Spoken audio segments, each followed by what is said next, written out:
여러분, 오늘은 사도행전 4장에 있는 말씀을 통해서 성령 충만한 교회라는 제목으로 말씀의 은혜 나누도록 하겠습니다. 벌써 아주 오래전의 일로 기억을 합니다. 제가 초등부 전도사 시절의 일인데요. 설교를 마치고 이제 분반 공부 막 들어가기 전에 성가대에 있는 여자아이들 3명이 가운을 벗지도 않고 저한테 막 달려왔어요. 그래서 하는 말이, 전도사님, 그렇게 설교하면 아무도 못 알아들어요. 이렇게 얘기하는 거예요. 초등부에서 우리가 수준이 제일 높은데 그렇게 얘기하면 어떡해요? 이렇게 얘기하고 가는 거였습니다. 아주 큰 충격이었죠. 그리고 한참 뒤에 미국에서 목회할 때 교회에 오신 지 한두 번 정도 되시는 여자 성도님이었던 걸로 기억을 합니다. 예배를 마치고 나가시면서 인사를 하는데 이렇게 말씀하시는 거예요. 목사님 설교도 참 좋고 찬양대 은혜스러웠습니다. 예배가 참 좋았는데, 그러면서 하시는 말, 다 좋았는데 저랑은 아무런 상관이 없는 것 같았어요. 이렇게 하고 나가시는 것입니다. 참 당황스러운 그런 경험이었습니다. 같이 인도하신 분이 오히려 얼굴이 더 빨개지면서 죄송하다라고 하면서, 근데 나중에 말씀을 들어보니까 인생을 오래 하신 분이었는데 여러 가지 힘든 일로 하나님의 사랑, 은혜를 잊어버리고 또 닥친 어려움 때문에 여러 가지 힘든 일이 있어서 그랬다라는 말씀을 전해 주셨습니다. 이 두 번의 사건, 두 번의 경험이었는데 저에게는 목회 생활을 하면서, 목회를 하면서 참 큰 도움이 됐던 그런 경험이었습니다. 이 두 가지 사건에서 제가 발견했던 것, 공통적인 어떻게 보면 메시지다, 이 설교자에게 주는 메시지다라고 이렇게 생각이 됐습니다. 그것은 이렇게 표현할 수 있을 것 같아요. 참 좋은 말씀이네요. 참 좋은 말씀인데 대체 나랑 무슨 상관이 있나요? 이런 음성이 제게 들리는 것 같았습니다. 그래서 저는 그 이후로 단에 설 때마다 늘 기도하는 마음으로 섭니다. 하나님, 오늘 예배에 참석하는 우리 모든 성도들, 예배에서 들리는 하나님의 음성, 성경 말씀이 나와는 아무런 상관없는 그저 좋은 말에 그치지 않게 해주시고, 이 말씀을 통해 하나님께서 나에게 하시는 말씀으로 듣는 은혜의 시간 되게 해달라라고 기도합니다. 그러면 교회 예배 일주일에 한 번 드리는 주중 행사가 되면 어떻게 하겠습니까? 오늘날 많은 가난한 교인들, 교회 안 나가는 사람들이 고민하는 것, 또 교회를 떠나는 이유가 무엇입니까? 교회에서 하는 말과 또 세상에서의 삶이 점점 괴리가 되고 있다라는 것 아닙니까? 이 코로나가 장기화되면서 이런 현상은 더 심해지는 것 같습니다. 이제는 교회를 향해 세상이 손가락질하는 그런 시대이죠. 여러분, 이 위기를 어떻게 극복할 수 있는가? 저는 이 위기를 극복하는 첫걸음, 바로 예배에 있다고 확신합니다. 우리의 예배가 회복되어야 이 모든 위기를 극복할 수 있죠. 오늘 설교 제목은 성령 충만한 교회입니다. 이 사도행전의 말씀을 통해서 초대교회가 어떠한 모습을 가졌기에 성령 충만한 교회가 되었는가 하는 것들을 살펴보고, 우리 믿음의 공동체인 약수교회도 그러한 성령 충만한 교회가 되기를 함께 주님의 이름으로 기도하며 나아가길 원합니다. 제가 오늘 말씀드리려는 주제, 이 예배의 스타일을 바꾸자, 혹은 예배를 신학적으로 한번 정의하고 연구해보자 라고 이렇게 말씀드리는 것이 아닙니다. 단지 말씀을 통해서 성령 충만한 교회가 갖고 있는 특징들, 그 변화, 그 모습들을 한번 살펴보고 그 생명력과 은혜를 나누기 위함이죠. 이 부탁도 안 드렸는데 마침 내일부터 시작되는 우리 이동원 목사님 이 설교의 주제가 교회 공동체에 관한 것입니다. 얼마나 감사한지 모르겠습니다. 이 기회를 통해서 우리 교회 성령 충만한 교회가 돼서 우리 모든 성도님들이 하나님의 말씀의 은혜의 자리로 나아가기를 함께 기도해 주시길 부탁합니다. 오늘 본문의 시작은 베드로와 요한이 옥에 갇혔다가 풀려나는 데서 시작하고 있죠. 정부 당국자들이, 공권력을 가진 사람들이 베드로와 요한을 가둡니다. 그리고 아무런 혐의를 찾지 못하자 이제 풀어주면서 뭐라고 협박하느냐, 다시는 예수의 이름으로 복음을 전하지 말 것을 다짐받은 후에 옥에서 풀어주지요. 그 사정이 오늘 본문 21절에 이렇게 기록이 되어 있습니다. 관리들이 백성들 때문에 그들을 어떻게 처벌할지 방법을 찾지 못하고 다시 위협하여 놓아 주었으니 이는 모든 사람이 그 된 일을 보고 하나님께 영광을 돌림이라. 옥에서 나온 베드로와 요한이 한 일이 무엇이었는가? 여러분, 감옥에서 나오면 뭐하죠? 흰두부 먹는다고 그러는데 베드로와 요한이 흰두부 먹은 것 아닙니다. 또 불법으로 우리를 가두었으니 변호사를 찾아가서 정부 당국을 상대로 고소할 송장을 낸 것도 아니죠. 그들이 한 것, 오늘 본문 24절에 이렇게 나옵니다. 그들이 듣고 한 마음으로 하나님께 소리를 높여 이르되, 감옥에서 풀려난 사도들 다시 예배 공동체로 돌아가 예배했던 것을 바라봅니다. 교회는 당연히 그들의 교회 지도자들이 옥에 갇혔을 때 간절히 기도하고 있었습니다. 그리고 풀려난 사도들과 함께 자신들을 기도해 주는 성도들과 함께 이 모든 일들이 하나님의 역사 가운데 일어난 일임을 감사하며 예배의 자리로 나아가 하나님을 찬양했던 것이죠. 사도행전에서 보여주는 초대교회의 모습은 삶과 예배, 말씀과 삶이 결코 분리되지 않았습니다. 그들은 예배 중에 성경 말씀이 그냥 철진한 좋은 말씀이 아니라 그들의 삶에서 역사하는 살아있는 말씀으로 받아들이며 이렇게 고백하고 있죠. 25절 이하의 말씀입니다. 또 주의 종 우리 조상 다윗의 입을 통하여 성령으로 말씀하시기를 어찌하여 열방이 분노하여 족속들의 여사를 경영하였는고 세상의 군왕들이 나서며 관리들이 함께 모여 주와 그의 그리스도를 대적하도다 하시니로소이다. 이들이 고백하는 것, 오래전 다윗이 시편에서 이미 노래한 것입니다. 그리고 그 말씀이 그들의 삶에 그대로 이루어진 것을 보며 찬양하며 하나님께 영광을 돌리죠. 다윗이 오래전에 찬양했던 내용은 무엇입니까? 세상의 권세자들, 힘을 가진 자들이 자신의 뜻대로 세상을 다스린다라고 생각했습니다. 세상의 힘만이 세상을 지배하는 모든 원리다라고 착각했죠. 그런데 다윗이 고백하는 것은 무엇입니까? 하나님께서 그 세상의 모든 권세자들의 계획과 일을 허사로 만들었음을 말씀하고 있습니다. 하나님이 이 세상을 다스리시는 창조주요 권세자이심을 선포하는 것이죠. 오래전 다윗이 고백한 믿음의 고백을 초대교회 성도들이 다시 고백하는 것입니다.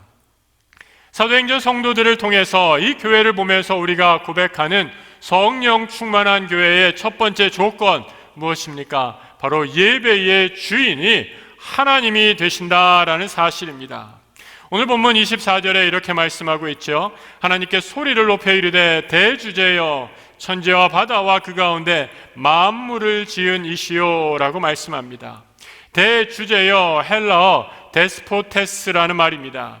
이 말의 어원은 데스포트라는 단어에서 나오는데 절대적이고 최종적인 권한을 가진 사람을 가리킬 때 쓰는 말이죠. 대주제, 우리말에는 잘 사용하지 않는 단어이죠. 그런데 그 말의 의미, 그 단어의 뜻을 그 다음에 이어지는 구절에서 아주 잘 설명해 주고 있습니다. 천지와 바다와 그 가운데 만물을 지으시니 그가 바로 데스포스, 대주제이신 우리 하나님이십니다. 대제사장도 아니고 로마의 황제도 세상의 대주제가 아니죠. 오직 여호와 하나님 한 분만이 세상을 다스리시고 통치하신다라는 믿음의 고백입니다. 인간의 생사화복, 또 우리 가족의 삶과 죽음까지도, 이 교회 공동체까지도 천지의 대주제이신 우리 하나님의 손에 달려 있다라는 것이죠. 초대 공동체의 예배자들은 자신들이 예배하는 예배의 대상이 누구인지 분명히 알고 어떠한 상황에서도 그 하나님을 향하여 예배했던 것이지요. 성도 여러분, 예배는 설교하는 목사에 관한 것도 아닙니다. 또 이 자리에 앉아 계신 여러분에 대한 것도 아닙니다. 우리가 예배하는 이유, 오직 하나님 한 분만이 예배를 받으시기에, 우리의 찬양과 영광을 받으시기에 합당하신 분이기 때문에 우리가 예배하는 것이지요. 예배의 중심은 하나님이십니다. 요즘에 우리가 살아가는 세상, 이 개인의 감정, 개인의 반응, 개인의 느낌, 개인의 만족이 얼마나 중요한 시대에 살고 있습니까? 그러다 보니 이 소비자의 취향과 선호를 굉장히 중요시하는 시대입니다. 조금이라도 내 마음에 들지 않으면 에이 나 그거 안 할란다 라고 하면서 떠나버리는 그런 시대이죠. 그래서 여러분, 기업들이 소비자가 왕이다 라고 하면서 소비자의 취향과 그 감정, 기분을 맞추기 위해 얼마나 모든 노력을 다 동원하는 것을 보게 됩니다. 소비자가 중심이고 다수의 뜻이 정의가 되는 민주주의 사회에서 살다 보니까 우리가 오해하는 것이 한 가지 있습니다. 예배가 좋다는 것을 마치 내 기분과 감정이 좋아져서 만족하는 것으로 착각합니다. 멋진 예배당 건물에서 아주 세련된 목사의 설교를 듣고 찬양대 노래가 아름다운 것을 듣고 기분이 좋아지면 만족감을 느끼고 내가 오늘 예배를 잘 드렸다라고 착각한다라는 것이죠. 좋은 예배당, 멋진 설교, 아름다운 찬양도 다 중요하지만 여러분, 우리의 이 설교와 예배와의 찬양을 듣고 느끼는 감정도 중요하지만 이보다 훨씬 더 중요한 것이 있습니다. 바로 하나님 앞에 나와 예배의 주인 되신 하나님을 우리가 온전히 집중하느냐라는 것이죠. 예배에서 하나님께 드리는 예배보다 하나님보다 나의 느낌과 감정이 더 중요하게 된다면 우리가 바른 예배를 드리고 있는지 깊이 생각해 볼 일이지 않겠습니까? 예배에는 마땅히 아직 우리 삶에 해결되지 않은 문제들, 또 내 필요를 채워달라고 얼마든지 간구하고 기도하실 수 있습니다. 하나님께 아뢰십시오. 하나님께서 우리의 자녀들의 필요를 아시고 채워주시기를 기뻐하시는 인자하신 하나님이십니다. 하지만 더 중요하고 궁극적인 것, 예배의 중심이 내가 되어 내 요구와 내 필요를 아뢰는 것만으로 예배가 멈추어 선다면 이 또한 바른 예배라고 할 수 없습니다. 예배의 본질은 내 필요를 아뢰는 것뿐만 아니라 이 예배를 통해 하나님이 나에게 원하시는 것이 무엇인지 그 음성을 듣는 것이 더 중요한 본질적인 핵심이기 때문이죠. 윌리엄 핸드릭스라는 분이 쓴 책 가운데 아주 오래전의 책입니다. Exit Interviews라는 책이 있습니다. 달라스에서 신학교 교수로도 활동하셨던 분인데 이 책의 내용이 무엇이었는가? 요즘 우리말로 가난한 성도들이라고 하죠. 교회 안 나오는 사람들입니다. 한참 이 미국에도 똑같은 문제가 있었죠. 한 해에 몇만 명씩 교회를 빠져나가는 사람들이 있다라는 거죠. 특히 젊은 사람들이 교회를 안 나가고 이 가난한 성도가 되는 것을 보면서 안타까워하면서 이분이 일일이 교회를 떠나는 사람들을 찾아다니면서 인터뷰를 한 것입니다. 그래서 제목이 Exit Interview죠. 왜 교회에 안 나옵니까? 왜 교회를 잘 다니다가 떠난 이유가 무엇입니까? 여러 가지 이유를 얘기하고 있는데 가장 핵심적인 이유, 많은 사람들이 교회를 다니다가 그만둔 이유를 이렇게 답하고 있죠. 예배 중에 하나님을 만날 수가 없습니다. 당연히 교회 가면 하나님을 만나고 하나님의 살아계심을 체험할 줄 알았는데 예배에서도 하나님이 살아계심을 느끼고 그 임재를 체험하지 못하니 교회에 다닐 이유, 예배에 나올 이유가 없더라라는 것이죠. 예배에는 하나님이 계실 줄 알았는데 오히려 사람의 이름이 높여지고 사람의 여러 가지 일들이 하나님보다 더 영광받는 자리에 취하는 것을 보면서 많은 사람들이 교회를 떠나고 있다라는 안타까운 진단이었습니다. 여러분, 이것이 비단 미국 교회만의 일이겠습니까? 오늘 우리 한국 교회에서도 그대로 재현되고 있는 일은 아닌지 우리의 모든 예배의 순서 하나하나 하나님이 홀로 영광받고 계신가 깊이 질문하고 기도해야 할 부분입니다. 성령 충만한 교회의 두 번째 조건은 말씀을 삶에 적용하는 예배를 드렸다라는 것입니다. 사도행전에 나타나는 초대교회 성도들 자신들 앞에 일어난 놀라운 사건을 바라보면서 그 성경 말씀을 통해 자신의 삶에 해석해내고 적용할 수 있는 능력을 지닌 사람들이었습니다. 베드로와 요한이 풀려났을 때 그들이 인용한 것이 무엇입니까? 여러분, 오늘 본문에서 읽었을 때 성경이 잘 나가다가 갑자기 한 칸 약간 들여쓰기를 한 부분이 있죠. 왜 들였었나? 바로 구약의 시편을 인용했기 때문에 들여쓰기를 한 것입니다. 다윗의 시편을 인용했지요. 시편 2편 1절의 말씀입니다. 어찌하여 이방 나라들이 분노하며 민족들이 헛된 일을 꾸미는가? 구약 성경의 말씀, 오래전에 다윗의 시편을 인용한 것입니다. 초대교회 성도들은 구약 성경을 읽을 때 이 구약의 말씀을 읽고 그냥 끝낸 것이 아닙니다. 옛날에 다윗이 이런 좋은 말을 했구나라고 끝낸 것이 아니죠. 이 말씀을 기억하고 암송하고 자신의 삶에 어떻게 적용할 수 있을까 늘 묵상하며 기도했던 사람들입니다. 그래서 마귀가 시험하고 환난 중에 거하게 할 때 이 말씀을 붙잡고 말씀으로 승리할 수 있었던 것이지요. 말씀을 공부하는 것도 중요합니다. 암송하고 기억하는 것, 열심을 내야 합니다. 하지만 여기에 머물러서는 안 되죠. 더 중요한 것, 이 말씀이 내 삶에 적용되도록 이 말씀을 그대로 실천하는 것입니다. 여러분, 오늘날 우리 성도, 한국교회 교인들, 여러분 요즘에 코로나 시대에 유튜브로 보면 얼마나 많은 정보의 홍수들 속에 살아가고 있습니까? 여러분들이 조금만 열심을 내시면 성경에 관한 지식들 인터넷으로 얼마든지 그야말로 넘쳐나게 찾아볼 수 있는 그런 시대 가운데 살아가고 있습니다. 여러분, 오늘날 우리 그리스도인들이 성경에 대한 지식이 없어서 문제입니까? 오히려 그 반대 아니지 않습니까? 성경에 대한 지식은 날로 날로 더 커지지만 성경의 가르침대로 실천하는 사람이 점점 줄어들고 있어서 이 시대의 교회가 위기가 있는 것 아닙니까?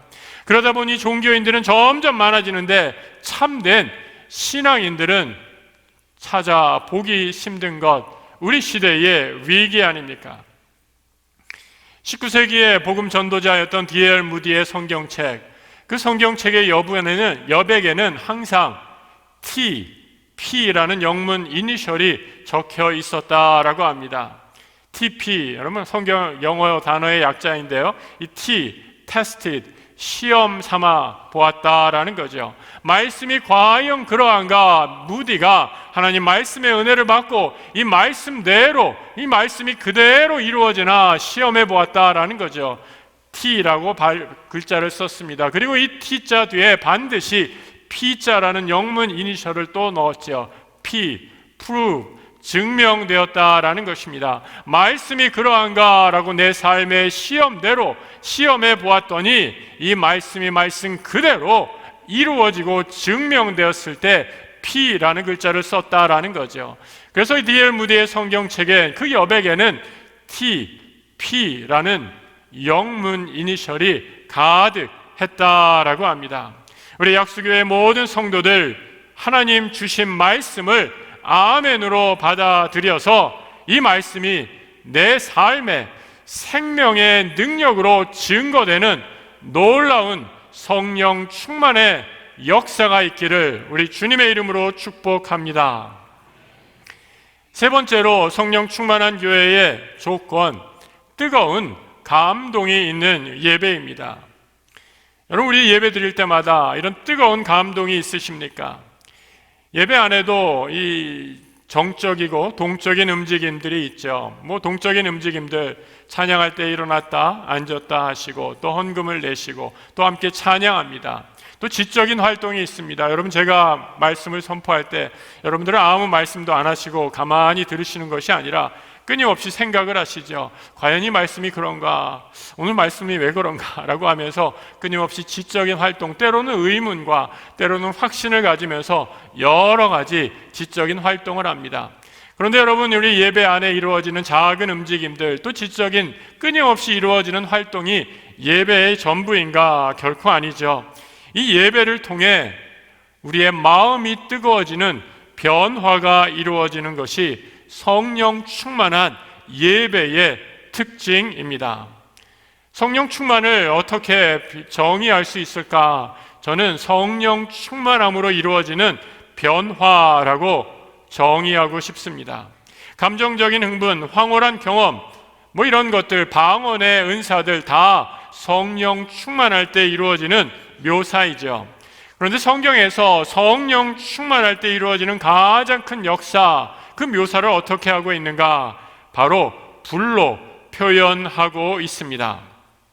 내 돌 같은 마음이 변하여 불을 받게 되었을 때 하나님을 찬양하는 부드러운 마음으로 변하게 되죠. 고집 세고 완고한 마음이 성령의 불을 받았을 때에 하나님께 순종하고 헌신하는 마음으로 변화되는 놀라운 변화의 축복을 살아갈 수 있게 됩니다. 그래서 성경은 항상 성령 충만의 역사를 불로 묘사하고 있습니다. 오순절 다락방에 불의 혀같이 성령이 임하게 됩니다. 그래서 두려워하던 제자들이 불을 받아 담대하게 나가 복음을 전할 능력을 받게 되죠. 구약에서 이사야가 하나님의 소명을 받았을 때 하나님의 임재 앞에 두려워 떨게 됩니다. 그때 하나님께서 하나님의 천사가 이사야의 입을 숯불로 찢어주시고 그의 모든 죄를 태워주시자 성령 충만하여 연약한 대로 하나님의 부르심에 순종하여 말씀의 사역을 감당하게 됩니다. 여러분, 왜 불일까? 불을 받아야 내 삶이, 내 온고한 이 딱딱한 돌 같은 마음이 변화될 수 있기 때문이죠. 어떤 신학자가 불 받아야 하는 이유를 이렇게 재미있게 설명해 주었습니다. 여러분, 여기에 한번 커다란 이 쇳덩어리가 있다라고 생각해 보세요. 여러분, 이 쇳덩어리를 내가 원하는 모양으로 만들려면 어떻게 해야겠습니까? 무작정 정과 망치로 두들기면 이 쇳덩어리를 내가 원하는 모양으로 변화시킬 수 있을까요? 그냥 무작정 망치로 두들기면 어떻게 됩니까? 둘 중에 하나죠. 망치가 망가지든지 쇳덩어리가 깨져버릴 것입니다. 노련한 대장장이는 어떻게 할까요? 이 쇳덩어리를 반드시 불구더기 속에, 풀무부 속에 집어넣습니다. 그리고 이 쇠를 뜨겁게 달군 후에 망치로 두들겨서 내가 원하는 모양으로 만들어 가죠.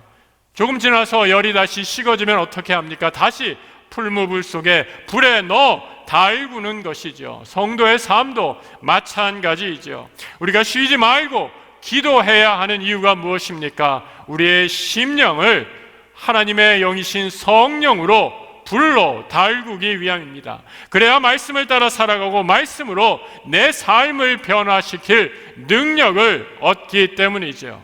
성령 충만하여서 그 마음이 뜨거워진 성도들, 초대교회 성도들은 오늘 담대하게 29절에서 이렇게 선포하고 있습니다.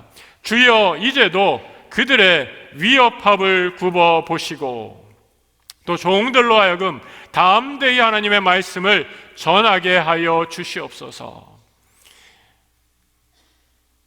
성령 충만했을 때 여러분, 감옥에서 나온 베드로와 요한, 또 함께 기도했던 초대교회 교우들, 자신들의 삶에 있는 여전한 위협과 어려움들 다 알고 있었습니다. 그들이 결코 바보가 아닙니다. 왜 그 위험과 협박을 모르겠습니까? 그들도 분명히 알고 이렇게 얘기하죠. 주여, 이제도 그들의 위협합을 굽어 보십시오. 우리 삶에 여전히 환난과 핍박, 어두움이 있습니다. 우리를 위협하는 세상의 권세자들이 여전합니다. 하지만 이 세상을 다스리시는 분, 여호와 하나님, 천지의 대주제이심을 믿고 하나님 앞에 나아갑니다. 성령 충만하게 되었을 때에 그들은 복음을 전하는 담대한 하나님의 복음의 증거자가 된 것이죠. 여러분, 우리 예배, 기독교 예배는 세상과 분리되어서 우리가 드리는 1시간 이 예배 동안 세상을 초월한 무슨 신비한 경험을 하는 것, 그것을 예배라고 하지 않습니다. 우리의 예배는 우리 주님께 한 걸음 더 가까이 나아가 성령 충만함을 받아 우리의 돌같이 굳어졌던 심령이 다시 뜨거워져 세상에 나가 복음을 전하는데 그 온전한 목적이 있습니다. 교회의 공중 예배는 이를 7일마다 반복적으로 반복하게 되죠. 여러분은 어떻게 해야 합니까? 우리 성도들의 삶은 어떠해야 합니까? 매일매일 삶의 자리에서 말씀과 기도로 성령 하나님이 주시는 영혼의 불을 지펴야 합니다. 그래서 성령 충만을 받아 내 삶을 변화시켜야 하죠. 그래야 예배자로서 복음의 능력을 증거하며 살 수 있는 것이죠. 우리가 사는 이 시대 기업은 소비자가 왕이라고 합니다. 민주주의에서 투표권을 가진 국민이 주권자입니다. 여러분, 하지만 우리의 예배는 우리의 기분에 따라 왔다 갔다 할 수 있는 것이 아닙니다. 우리 예배의 주인은 오직 하나님 한 분이십니다. 예배를 세상의 기호와 사람들의 욕구에 맞출 필요는 없습니다. 이렇게 되면 예배의 중심이 하나님이 아니라 사람의 비유에 맞추는 예배로 전락해 버리게 됩니다. 참 예배는 하나님이 살아계시고 아직도 우리 삶을 주관하시는, 천지를 다스리시는 대주제이심을 깨닫게 해주는 예배입니다. 말씀을 깨달아 그 말씀을 내 삶에 적용하여 변화시키는 예배가 성도들이 드려야 할 성령 충만한 예배입니다. 기도와 말씀으로 늘 성령 충만하여 담대히 복음을 증거할 수 있도록 해주는 뜨거운 예배가 우리가 추구해야 할 성령 충만한 예배입니다. 내일부터 이동원 목사님을 모시고 부흥회를 합니다. 여러분도 다 아시는 것처럼 참으로 어려운 시기입니다. 우리의 삶에, 우리뿐만 아니라 전 세계에 닥친 위협함, 위기, 우리가 다 느끼고 체감하고 있습니다. 이런 시국에 무슨 부흥회냐 생각하실 수도 있습니다. 하지만 여러분, 우리가 예배하는 대상이 하나님이심을 믿고 그 하나님이 이번 기회를 통해 우리 교회에 주시는 성령의 음성을 들으시기를 간절한 마음으로 기도하면서 준비하시기 바랍니다. 하나님이 주시는 음성을 듣고 그 성령 충만함을 받아 우리의 돌 같은 마음이 뜨거워져 하나님의 말씀에 순종하고 세상에 나가 복음을 증거하는 성령 충만한 교우로서 삶을 사시는 우리 성도들 되시길 우리 주님의 이름으로 부탁드립니다. 함께 기도하겠습니다. 하나님 아버지, 우리 믿음의 공동체인 약수교회가 성령 충만한 교회 되게 하여 주옵소서. 하나님 한 분 주인 되심을 소리 높여 찬양하고 선포하는 성령 충만한 예배 되게 하여 주옵소서. 예배할 때마다 우리의 마음이 뜨거워짐으로 돌 같은 마음 녹아지게 하시고 그 삶으로, 그 능력으로 변화가 일상이 되는 축복 허락하여 주옵소서. 말씀을 받을 때마다 이 하나님의 음성이 나를 향한 것임을 깨달아 내 삶에 구체적으로 적용하고 담대히 세상에 나가 복음을 능력 있게 증거하는 성령 충만한 교회의 성도들 다 되게 하여 주옵소서. 우리 주 예수 그리스도 이름으로 기도드립니다. 아멘.